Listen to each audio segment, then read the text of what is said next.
Assalamu alaikum students. So today we are going to start a new lesson, that is Europeans' arrival in India. This is taken from the chapter New Powers, the Mughals and the British. Moving towards the next slide, that are learning objectives. By the end of this lesson you will be able to know and you will be able to answer these questions, that how Europeans entered in India, how trade began in India, what were the East India companies, because they were more than one, and of different countries. What were the motives of British East India Company and how the British rule was started, their settlement and expansion. Let's move on towards the next slide.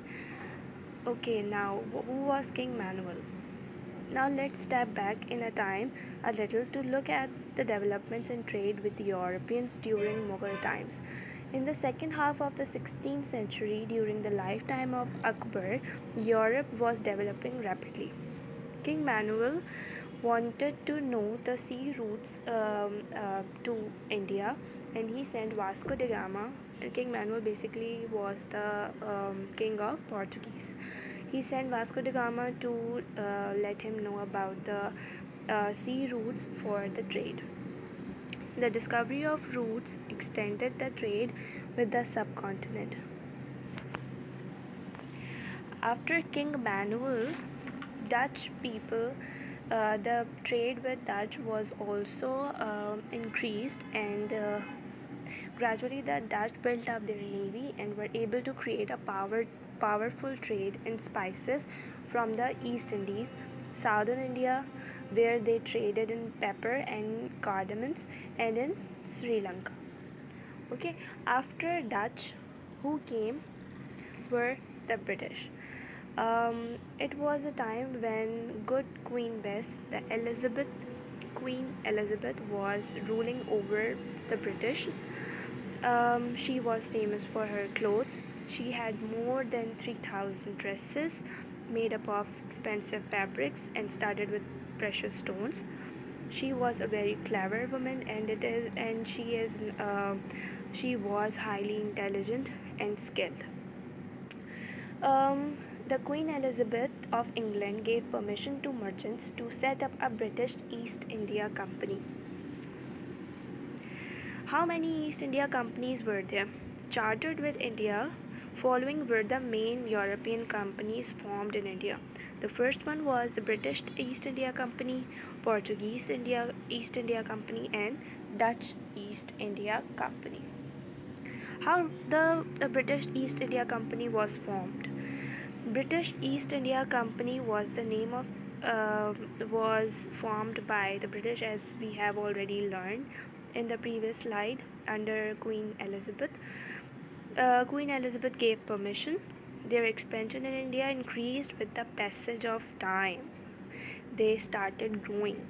The company's motive was to make profits, and irrespective of their local needs, the large amount of profit was sent back to the Queen Elizabeth, who was living in England. The creation of East India Company was the start of series of events which led the rule of British in the subcontinent.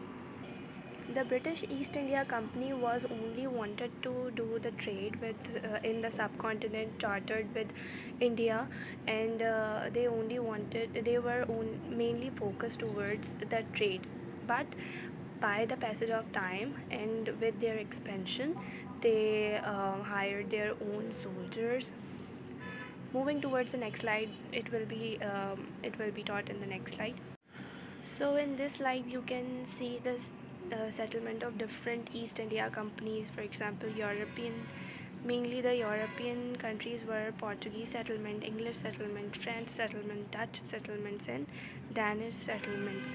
Here are all the settlements marked in this map, and this is the map of India. Moving towards the next slide, which is the growth of military power on British East India Company, how the British East India Company grew and how they expanded and how they became so powerful. By the late 17th century, the three most important settlements of the British East India Company were Madras. They were also settled on Bombay and Calcutta, which is now called as Kolkata. The company needed soldiers to defend their settlements. Therefore, they trained the local residents of the India and local soldiers, which are known as sepoys, or in in Hindi or in Urdu we call them sipahi. Soon there were small armies at Bombay, Calcutta, and Madras. What what they did was what the British East India Company did was they trained them, and when they sent the soldiers for any Maharaja, Nawab to defend them, they wanted a piece of land in return. They asked for a piece of land in return, and it was not a big deal for any Raja or Nawab, so they gave them a piece of land, and that's how Britishers started to expand, and Britishers started to live in the subcontinent. Once the British East India Company, began to rule areas directly or indirectly through controlling local leaders, that were the Maharajas or Nawabs, the trade became less important for them because it could make money from collecting taxes. So this was the end of the lesson, students. We will meet in the next video with the next lesson. Thank you so much for listening and your time.